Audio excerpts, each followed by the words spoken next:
제가 되게 다른 남자를 만날까 봐 늘 불안해하면서 너는 혼자서는 아무것도 못해. 네가 이 사회에서 생존할 수 있는 가장 효율적인 길은 나와 함께 하는 거야.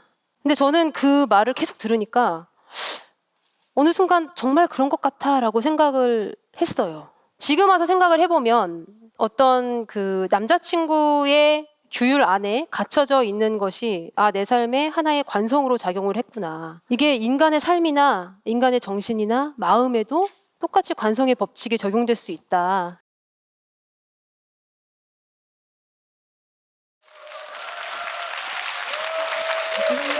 안녕하세요.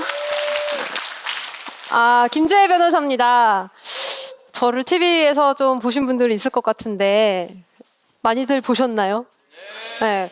그 유튜브 좋아하시니까 최소한 그 유튜브에 올라온 영상은 보셨을 것 같아요. 막 100분 토론에서 이준석한테 깨지는 모습 막 이런 거.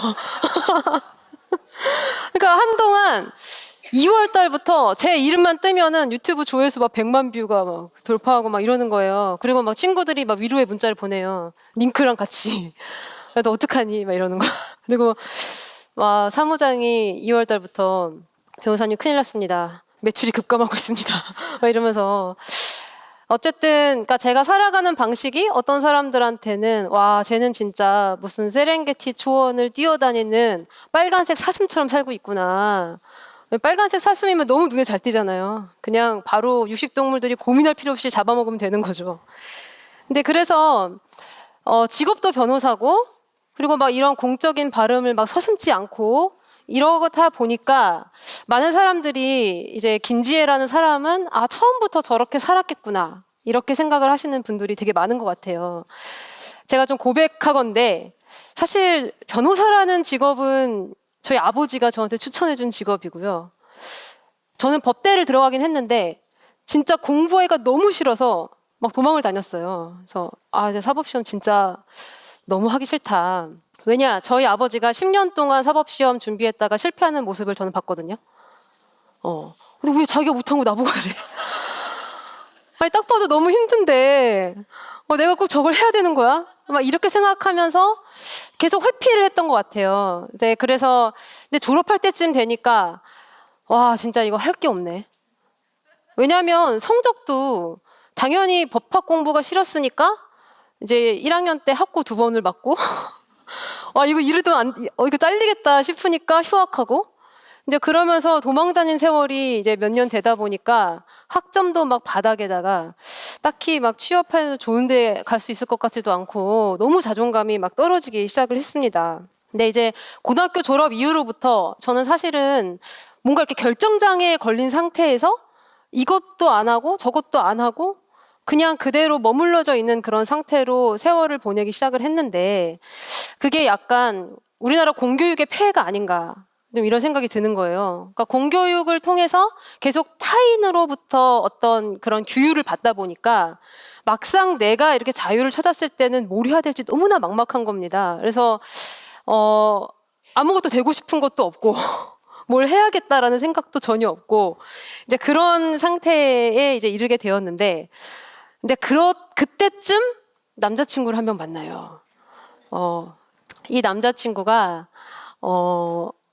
제가 되게 다른 남자를 만날까 봐 늘 불안해하면서 제 핸드폰에 위치 추적을 걸어놓고 제 행동을 통제하기 시작하는 거예요. 너 짧은 치마 입지 말아라. 너 누구랑 만나지 말아라. 그다음에 내 핸드폰 뒤져가지고 남자 이름 있으면 다 전화해보고 막 이런 스타일인 거예요. 근데 그때 당시에는 정말 놀랍게도 그 남자친구의 말을 제가 되게 기꺼이 행복하게 따랐어요. 굉장히 지금의 저랑은 잘 어울리지 않는 모습이죠. 근데 왜냐면 그때 당시에 내가 가야 할 방향이 정해져 있지 않으니까 누군가가 나한테 막 관심을 보이면서 이거 하고 이거 하지 말고 막 분류를 해놓는 게 제 삶을 너무 편리하게 만드는 거예요. 그러니까 이게 되게 인간이 가진 묘한 본능 중에 하나인데 왜 생겼는지 그리고 이걸 꼭 지켜야 되는지 알 수 없는 그런 규칙들을 따르면서 나는 이 규칙 속에서 안전하다라고 느끼는 그런 감정이 그 당시에 있었던 거죠. 그러니까 사귀는 기간 동안 진짜 매일 하루도 빠짐없이 남자친구를 보는 거예요. 근데 이게 막 처음에 막 6개월 정도는 모르겠어요. 막 좋고 막 사랑하고 맨날 보고 싶고 이러니까 봤을 수도 있는데 6개월 정도 이후부터는 이 새끼가 너무 미워서 보는 거예요. 진짜. 아니 얘가 나한테 이렇게 나쁜 짓을 해놓고 바람을 핀다. 아니 이게 때려 죽일 새끼인 거죠. 아니 진짜. 그래서 혹시나 얘가 딴짓하지 않을까. 그 다음에 뭐 계속해서 내가 당하는 것만큼 나도 너를 구속해야 돼. 라는 그런 어떤 대가 관계를 찾기 시작하면서 마치 무슨 채권자와 채무자 관계처럼 서로 감시하는 이제 그런 체계에 돌입을 하게 된 거예요. 근데 이제 졸업을 거의 이제 앞두고 있을 무렵이어서 이제 저는 그래도 먹고 살아야 되니까 취직을 해야 되겠지? 이렇게 생각을 하면서 이제 막 원서를 쓰고 있는데 남자친구가 야, 너 그러지 말고 나랑 같이 사법시험을 준비하자. 이러는 거예요. 그래서 내가 나 그거 하기 싫었는데 근데 왜? 네가 밖에 나가서 취직하면 다른 남자를 만나잖아. 그러니까 이성으로서의 남자를 만나는 게 아니라 그러니까 다른 남자랑 눈 마주치고 말 섞고 이런 거 자체가 싫은 거야. 그러니까 딱 도서관에 내 옆자리에 앉아 있으면 얼마나 안심이 돼요. 바로 내 바운더리에 딱 가둬놓으니까. 그래서 난 그래 그러자. 어차피 나는 하고 싶은 것도 없고 밖에 가서 막 열심히 취직하기도 너무 귀찮고 그래서 도서관에 가서 데이트를 하기 시작했어요. 그 친구도 원래 꿈이 검사가 되는 거였고 이제 저는 그냥 옆에서 가벼운 마음으로 책을 읽었는데 근데 되게 놀랍게도 막상 공부를 해보니까 제가 훨씬 공부를 잘하는 거예요. 근데 모의고사를 치렀는데 점수가 막 2배가 나오는 거예요. 왜냐면 이놈이 공부할 시간이 없었던 거야 그동안. 그러니까 점수 30점대인 거예요. 왜냐 공부를 할 시간에 이제 나를 감시해야 되니까. 내 SNS 맨날 보고 그다음에 내가 어디가 있는지 위치 추적 계속 조회해보면서 그러면서 그냥 하루를 맨날 보내니까 이게 공부가 되겠어요? 그래서 막 오히려 막 이 친구는 야 네가 옆에 있으니까 공부가 더 잘 돼. 내가 꼭 붙어서 널 먹여 살릴게. 이렇게 얘기를 하는데 저는 점점 갈수록 얘보다 내가 먼저 붙을 것 같은데? 이런 생각이 막 드는 거예요. 이제 그러다 보니까 사실은 이게 되게 결정적인 계기가 돼서 남자친구랑 헤어져야겠다. 라는 생각을 하게 됐는데 왜냐면 제가 이제 이 친구랑 만나면서 가장 많이 들었던 소리가 이런 거예요. 너는 혼자서는 아무것도 못해. 네가 이 사회에서 생존할 수 있는 가장 효율적인 길은 나와 함께 하는 거야. 근데 저는 그 말을 계속 들으니까 어느 순간 정말 그런 것 같아라고 생각을 했어요. 막상 따져보니까 학점이 안 좋아서 취업도 어렵고 그냥 가장 빠른 길이 남자친구랑 결혼을 해서 가정을 꾸리는 게 아닐까. 근데 이런 생각을 자연스럽게 하게 된 거죠.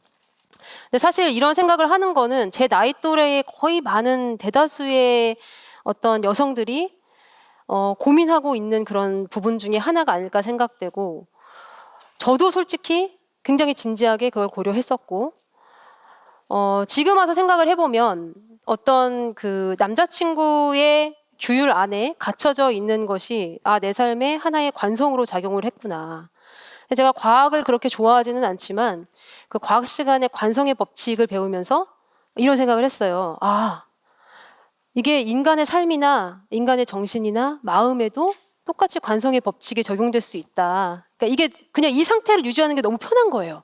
그래서 다른 길을 모색하지 않는 이제 그런 상태에 갇혀 있을 때 이제 우리가 관성의 지배를 받게 되는 건데, 근데 이제 지금 와서 그때의 저 자신을 이제 떠올려 보면, 이게 제 삶에 개인적으로 작용하는 관성이 있고, 또 하나는 이 사회 전반적으로 작용하는 어떤 관성이 있는 거죠.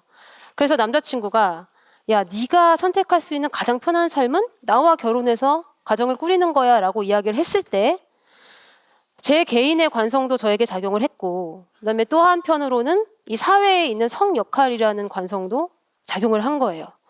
그러니까 굉장히 설득력이 있었던 거야. 저는 이제 그 안에서 안주를 할 것인가 아니면은 좀 더 다른 내 자신을 찾을 것인가를 두고 선택의 기로에 있었는데 그 선택을 결정짓는 우연한 계기가 역설적이게도 남자친구가 저를 잡아두기 위해서 도서관에 앉힌 거기서부터 시작이 된 거죠. 그래서 어쨌든 저는 이런 관성을 벗어나는 삶이 굉장히 인간을 많이 변혁시킨다라고 생각을 해요. 그러니까 그대로 안주할 것이냐 안 할 것이냐 그거는 개개인의 선택이지만 만약에 나에게 어떠한 기회가 있다면 되도록 관성을 깨고 나와서 내 갈 길을 찾는 그런 모습을 추구해보는 것이 좋지 않을까. 그래서 저는 종종 인생을 노젓기에 비유를 합니다. 그러니까 내가 한 번도 노를 저어보지 않았잖아요. 그러면은 내가 노를 저을 수 있는지도 모르고 내가 한 번 저으면 얼마를 가는지도 몰라요. 그러면은 저쪽에 목표물이 있는데 저기까지 갈 때 내가 얼마큼의 노를 저어야 되는가. 이 부분에 대한 계산이 안 되는 거죠. 근데 계산이 안 되면 막막하고 두려워서 출발을 못 해요. 그래서 많은 어떤 자기 개발서라든지 아니면은 이렇게 좀 앞선 선배님들의 조언들 중에는 방향 설정이 중요하다 이렇게 이야기하시는 분들이 굉장히 많은데 저는 솔직히 말하면 방향 설정보다는 일단은 노를 젓는 게 중요하다라는 생각을 해요. 그러니까 방향은 틀려도 상관이 없어요. 그래서 일단 노를 젓기 시작하면 방향이 만약에 마음에 안 든다 하면 얼마든지 바꿀 수 있는데 시작을 아예 하지 못하면 뭐 방향이고 자시고 할 거 없이 그냥 떠밀려 가는 거죠. 그래서 그런 것보다는 내가 일단은 시작을 하는 것이 가장 중요하다. 근데 이 이야기는 뭐 많은 사람들이 늘상 하던 이야기일 겁니다. 근데 제가 개인적으로 생각했을 때 그러면은 운동하고 있는 상태가 중요하니까 여러분 지금 당장 뭐 하고 있는 일을 때려치시고 새로운 일에 도전하세요. 뭐 이런 이야기를 하고자 하는 것은 아니에요. 근데 지금 하고 있는 일을 계속 열심히 하고 있는 와중에도 이제 계속해서 운동성을 유지할 수 있는 그런 어떤 작은 소소한 그런 방법들이 일상생활에도 있다라고 생각을 하는데 이제 그 대표적인 것이 운동과 그다음에 독서라고 생각을 해요. 운동은 항상 내 몸에 어떤 기운을 깨어있게 만들고 그다음에 독서는 정신을 깨어있게 만드는 거죠. 그래서 계속해서 새로운 것을 접하고 그걸로 인해서 내가 어느 방향으로도 나의 의지와 나의 의식이 진행할 수 있도록 계속 만들어두는 상태가 매우 중요한데 이제 그게 마치 그런 거예요. 막 권투 선수들이 잽 날리기 전에도 계속 뛰고 있잖아요. 네, 그런 것과 비슷하게 언제 한 번 잽을 날리기 위해서는 계속 뛰고 있어야만 하는 거죠. 그래야지 그 기회가 왔을 때 놓치지 않고 제대로 잽을 날릴 수 있다. 이제 그런 취지에서 말씀을 드린 겁니다. 어쨌든 지금 이 자리에 이제 오신 분들 중에도 제 생각에는 굉장히 망설이고 있는 분들이 계실 것 같아요. 그리고 내가 과연 이걸 할 수 있는가라고 고민하고 계신 분들도 되게 많을 것 같고 나는 원래 이런가 보다라고 자존감을 잃어가고 있는 분들도 굉장히 많을 것 같은데 그냥 저는 제가 워낙 지금 천방지축으로 살고 있다 보니까 저 같은 사람도 한때는 어떤 그런 관성의 상태에 묶여서 굉장히 답답한 삶을 경험했다라는 것을 전달해드리고 싶었어요. 그리고 또 제가 그러면 지금부터는 계속해서 되게 활기찬 삶을 살 것이냐 그렇다고 생각 안 하거든요. 어느 저의 인생에 어떤 단계가 오면 저 역시도 또 다시 그런 상태로 가게 될 텐데 그렇게 되었을 때 제가 예전에 극복해냈던 그 스토리를 떠올리면서 아 이런 방식으로 내가 내 삶의 어떤 정체 상태를 뚫고 앞으로 나아갈 수 있었지라는 것을 떠올리며 힘을 얻을 수 있을 것 같습니다. 그래서 여기 계신 분들도 제 이야기를 듣고 같은 그런 느낌을 가지셨으면 좋겠다라는 생각에서 제가 되게 개인적인 이야기까지 근데 우리 남편은 굉장히 싫어할 수도 있어요. 어쨌든 다 같이 저는 굉장히 끊임없이 운동하고 도전하고 그리고 또 움직이는 그런 상태를 유지하면서 건강한 삶을 살 수 있다면 내 자신의 관성을 깨는 것부터 시작해서 결과적으로는 이 사회에 작용하고 있는 관성도 깨트리고 나도 발전하고 사회도 함께 발전하는 그런 모습으로 발전할 수 있지 않을까라는 생각을 해봅니다. 네, 이상이었습니다. 감사합니다.